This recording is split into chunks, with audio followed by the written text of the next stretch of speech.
Want me to try hitting the? Oh, never mind. Here we go. We good? All I right. think we're Are we live. in? Are we live? Who can you hear us? Fireplace Gaming? All right, we in. We good. We good. Just like Daniel Jones sometimes, a bit spotty, but he sometimes comes around. But guys, yeah, we have the Giants versus Cincinnati Bengals coming up in a few minutes here. What is good, Cisco, Andrew, Jaden? What is good, my friends? How are you guys feeling today? I want to hear your takes. Joseph, SSJ10 Crimson Latas. No idea where you came up with that name, but pretty interesting. Love to hear the story behind that sometime. But guys, I'd love to hear your perspective on who you're looking out for today. You know, the Giants obviously have a couple guys missing today's game. What's going on, G-Men for life? Appreciate you coming and tuning into the Fireside Giants pregame show. And we're going to take a look at some players that we want to kind of watch during today's game. And, you know, Daniel Jones, Saquon Barkley, not expected to play. Kadarius Toney, not expected to play. I'll list off pretty much all of them. John Feliciano, Shane Lemieux, not playing. Matt Breida, Darius Slayton, Ricky Seals-Jones, Ben Bredesen, Josh Azudu, Jamil Douglas, also not playing. Who the hell's playing left guard for this team? And center? No idea, because Bredesen and Douglas were both the previous centers. Now you have, you know, Shane Lemieux obviously out and John Feliciano. Like, who the hell is playing left guard and center for this team, Anthony? I am very concerned at this point in time about the offensive line with all the injuries happening. I do want to see Andrew Thomas. I really want to see Evan Neal. I'm going to discuss that, obviously, but this is a weird situation for the Giants where once again, another year goes by and the offensive line still seems to be in shambles. And, you know, we're talking about like backups playing right now. And that's not where we want to be. The waiver wire is going to be tough. There are other teams that need offensive line help as well. So, you know, are you concerned about this right now, or are you kind of letting the preseason roll about and hopefully they get healthy come the regular season? No, I'm totally concerned about it. I mean, the Giants need to stay healthy this year. That was a major issue for them last year, especially on the offensive side of the ball. Injuries at every important position on offense last year: running back, quarterback, wide receiver, tight end even. Like, it was a mess. Offensive line, of course, added into that mix. And now we're in the second week of the preseason, and you've got Devery Hamilton starting at left guard tonight. Who is Devery Hamilton? Someone give me the synopsis down below, because I'm not sure who he is. He has not been on my radar up until now. Of course, I'm excited to watch him play, see how he performs as the first team left guard.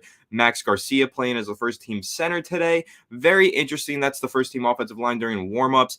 I don't know, though. I think that when you take a look at the Giants offensive line, we thought that they had good depth. I think we thought they had good depth in comparison to what they had last year. But right now, the depth is kind of like, okay, some of these guys are no name. Some of these guys are really inconsistent. And we've already gone through the depth via injury. We've gone through the first, second, and third team. We have like 6 offensive linemen out for this week's game. That is an entire unit right there. That is 5 offensive linemen and the swing tackle. So you only have a first and second team tonight playing on the offensive line. There is no third team to mix in there, which is definitely of great concern to me. Now, how serious are all of these injuries? Well, nobody's out for the season, so that's a good plus. That's a silver lining. And so far, it sounds like everyone should be ready for the start of the regular season, but that's not a guarantee, and it never is. But hopefully these guys are able to get healthy, get ready for the start of the regular season for when these games start to count, because I don't want to see backup third-string offensive linemen go out there, get worked, put Daniel Jones in harm's way, and derail the start of the season. Yeah, and guys, I do want to answer some of your questions and talk about some of these topics that you have listed for us, and I will do that in just a moment. But Jordan Run-On of ESPN just said that Daniel Jones and most of the first-team offense, no Saquon, took the field to do some warm-ups, so presumably that would mean that some of them will play tonight versus the Bengals despite all the injuries on the offensive line. Now, Daniel Jones obviously getting some more reps is good, but again, like left guard, center, who the hell is even playing there? So I don't want to put him at risk either. If we learned anything from the Jets last week, do not put your starting quarterback at risk if you don't need to. Zach Wilson, you know, Daniel Jones tends to run the ball when he gets a little worried, and running the football is terrifying to me, especially if you are a quarterback, because one wrong move, especially in that MetLife turf, and suddenly your knee is a piece of a freaking shredded chicken bowl from Chipotle. So, you know, ultimately you have to be a little bit more cautious with, you know, your starting quarterback here. But guys, definitely want to dive into some of your thoughts here. You guys have multiple people have mentioned Colin Johnson and Aaron Robinson as 2 guys to watch today. Colin Robinson was an absolute freaking stud last week. He had 82 yards on, I think, 7 receptions and 9 targets. He looked great. Of course, the fumble definitely stained it a little bit, but otherwise, he was fantastic. Colin Johnson really showed that he can be an asset on this team. He's probably the first backup behind Kenny Golladay in terms of just a possession receiver, but I think he's got some underrated speed to him. And you know, if he keeps playing like this, if he has a good game today with Tyrod Taylor, I do think that, he's going to lock up a roster spot alongside Richie James. CJ Board, obviously a good gunner. Richie James can contribute in multiple ways on special teams. I'll say like Alex Bachman, David Sills, Keelan Doss, those guys probably aren't going to make the roster just based on their lack of special teams usage. But I really do like Colin Johnson. Aaron Robinson, on the other hand, needs to show out. He had an awful game last week, as we know. Some of the coaches kind of backed him, said he had a good training camp, good practices on the defensive side, but in a man coverage system where you're on an island, he's got to step up. He's got to be more reliable. He's got to be more aggressive. He has to show that he can make up the difference because you can't always rely on Xavier McKinney back there to help you out in that single high safety looks. He needs to be a better cornerback on an island. Adoree Jackson, I trust him. But Aaron Robinson's young, man. He's making the transition, 1 year, like 250 snaps of defensive play, not much. He had an injury last year too. And he's transitioning from the slot to the outside. This is not an easy situation for him, Anthony, but why are you excited to see Colin Johnson and Aaron Robinson? And do you think that these guys can step up and be productive players? I'm excited to see Colin Johnson because I just want to see him build off of last week. We'll see this time to time in the preseason. A player steps in week 1 of the preseason and has just a phenomenal performance. And then the next week, it's kind of like, oh, so now we see why he's not an NFL starter, right? He'll have like a total starting caliber game in week 1, week 2. He's just kind of not playing that well, and he's looking like the backup that he truly is. But if Colin Johnson can go through the preseason, week 1, week 2, week 3, string together 3 phenomenal performances, build that momentum going into the regular season, then I'll be really excited for him. I'll say this is a very capable 4th-string wide receiver here, and I'll definitely feel a lot more comfortable if the Giants decide to move on from Darius Slayton, who's getting buried on this depth chart. It's very, very interesting to see how he's getting buried on this depth chart, considering wide receiver 1 and 2 during starting offensive warmups today, Golladay and Colin Johnson. Darius Slayton, I mean, this is a guy that we were talking about at one point being the number 1 wide receiver on the Giants, and now he's like, the number 5 or 6? And he's probably not even going to make the roster. So I'm definitely excited to see Colin Johnson. I'm excited to see Darius Slayton, see if he can step up and maybe increase his trade value, if there is any to that. And of course, with Colin Johnson, I just want to see him kind of build on last week's performance and prove to be a very capable backup for Kenny Golladay, because at the end of the day, I do think that's going to be his primary role on this team. Absolutely, he could move his way up into the starting lineup. That's possible. But I do think that his primary job should be the backup to Kenny Golladay. But flipping over to the defensive side of the ball, talking about Aaron Robinson now, what a rough performance last week. He needs to be better. He knows that. We know that. The coaches know that. And other NFL teams probably know that too. And they're probably keeping an eye on him just in case anything goes crazy there. And maybe he gets traded or cut, anything like that. As you mentioned, Alex, the waiver wire does have some surprises every offseason. That's no different for the Giants. Sometimes they'll make some surprise cuts too, like any other team will. So definitely keep an eye on Aaron Robinson. Everybody is fighting for a roster spot. Aaron Robinson is fighting for a starting job. But that's not to say that his position on this roster is a lock in general. I definitely think that he needs to play better in order to maintain his standing with the roster. And of course, if he really wants that starting position, he absolutely has to play better. There will be opportunities for the Giants to find new cornerbacks on the waiver wire, go into free agency and sign a veteran cornerback, make a small trade for a conditional 7th round pick, and get some new cornerback depth to compete with Aaron Robinson. But really, though, if Aaron Robinson wants that starting job, it starts tonight. The last week's game has to be so far behind him that he can't even think about it. It just has to be looking forward, moving forward, playing better, starting tonight. Yeah, man, it's got to start now. But guys, I mean, Anthony, it seems like your new name is Chris. Gary, what is up? Hey, what's up, Alex and Chris? I respect the work you guys put on with the content. Appreciate that, man. Much love. I'm sure Anthony will be confused as to why he is Chris now, but maybe I'll start calling you Chris, see if it sticks. But AJ, I don't think it should. No, I'm gonna stick with Anthony, stick with Tony. Definitely a little funny moment in the comments though, but yeah, no Chris in my future. Okay, so we're sticking with Tony. And AJ, how's it going, my man? Colin Johnson is on my 53-man roster. Definitely agree. Gary, got my eyes on Colin Johnson. Agreed. Who the hell is Chris? I don't know, but I'd love to meet him sometime. Love to meet him. No idea who he is. But guys, like, this is an interesting situation for this Giants team tonight. I hope no one gets injured. A little bit of a prayer circle sending out for these guys. And, some people have been mentioning Elijah Griffin, who the Giants plucked off the waiver, or rather, I guess they got from waivers, or they signed off the practice squad, I believe, of the Buffalo Bills. So probably someone that, Joe Shane is, accustomed to and understands. He's somebody that I think had an interception during camp this week, showed some pretty good stuff. And the Giants need more depth at cornerback. The positions that I really see that need the most help, cornerback and tight end, and obviously guard and center. Like those are the 4 spots where I'm like, we need more support. The waiver wire, they're probably going to be pretty damn active trying to inject more talent into those spots. You got Daniel Bellinger, Ricky Seals-Jones is out. Jake Myrick, don't really trust him. I don't really trust Jordan Akins. Bellinger's getting most of those snaps, but if anything happens to him, you're kind of in a tough spot because Ricky Seals-Jones, like he's a veteran. He can probably skip most of training camp if he knows the system and like kind of plug right in and play.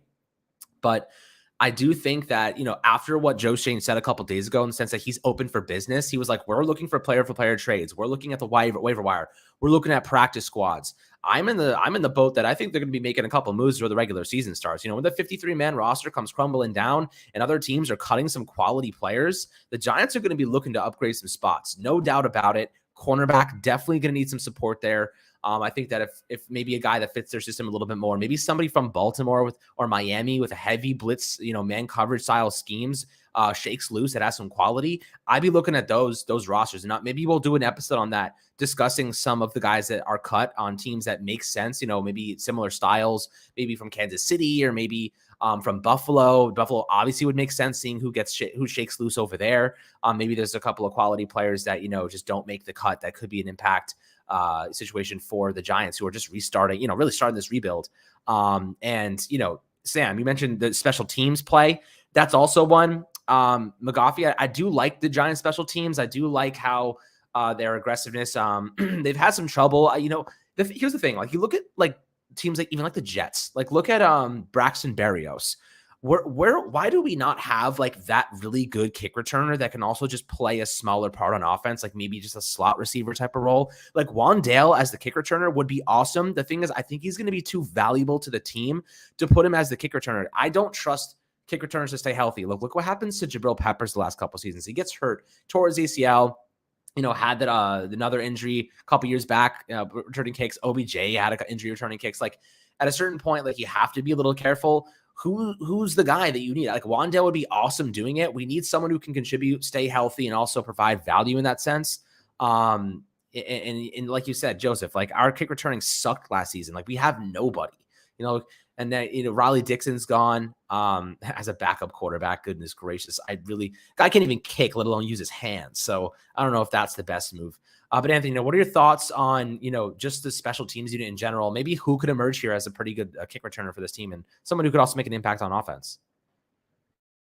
Yeah, I mean, keep an eye on CJ Board as that gunner type position if we're talking about the special teams as well. I know we've talked about the wide receiver depth behind Wandale, Kadarius Toney, Kenny Golladay, all those guys. And we've talked about how Richie James could make an impact. And I know Richie James has a little bit of special teams experience as well. Maybe he could be a returner and impact guy as a slot receiver. But I think that CJ Board's route to making this roster is to turn heads on special teams. We know that he's played as a gunner before, and he's done a lot of good work on special teams. So talking about that wide receiver competition, that backup wide receiver competition, CJ Board is a guy that I am keeping an eye on when he's on offense and when he's on special teams. And I do think that's really impactful. That's a very underrated storyline heading into this preseason for CJ Board, specifically the fact that he has an opportunity to make the roster via special teams. And he's really not just a special teams ace. We've seen him put together some decent plays in the regular season as a wide receiver. So CJ Board, an underrated, undervalued player, in my opinion. Really what you want from your depth guys, quality depth in more than one facet of the game. So that's someone that I'm definitely keeping an eye on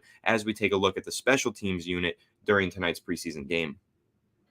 Yeah, absolutely. And Harley, you just said, is DJ playing? It seems like there's conflicting reports right now.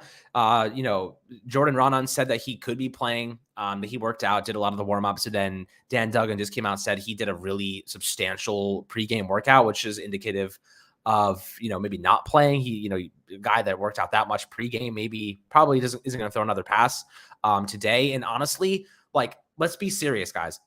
I'll ask you this, here, Anthony, you answer this for me. Would you rather have Daniel Jones play tonight, but stand behind a really, really spotty offensive line? Because no center, no left guard right now. Like, you're definitely having a situation where like these guys are going to be liabilities and may get him hurt. Or do you run the risk and try to get him a little bit more action and some live, just live experience in the new system, the new scheme. Because next weekend, I doubt they're playing. I do not think the starters play next weekend before the regular season. So, this is the last chance for DJ to really get a little bit more action in the system. Do you think that it's worthwhile behind a spotty offensive line? I do. I think I'd put him out there for a drive or two, maybe even a little more, just because he needs to get used to this offensive scheme. From everything that we're understanding through reports at training camp, practices, what we saw on the field last week. Okay, maybe he had some decent plays last week. He didn't necessarily play super bad, but he didn't play super good, and he didn't really look that comfortable in the offense. And that's the main thing for me with Daniel Jones, comfortability in the offensive scheme entering the regular season. Right now,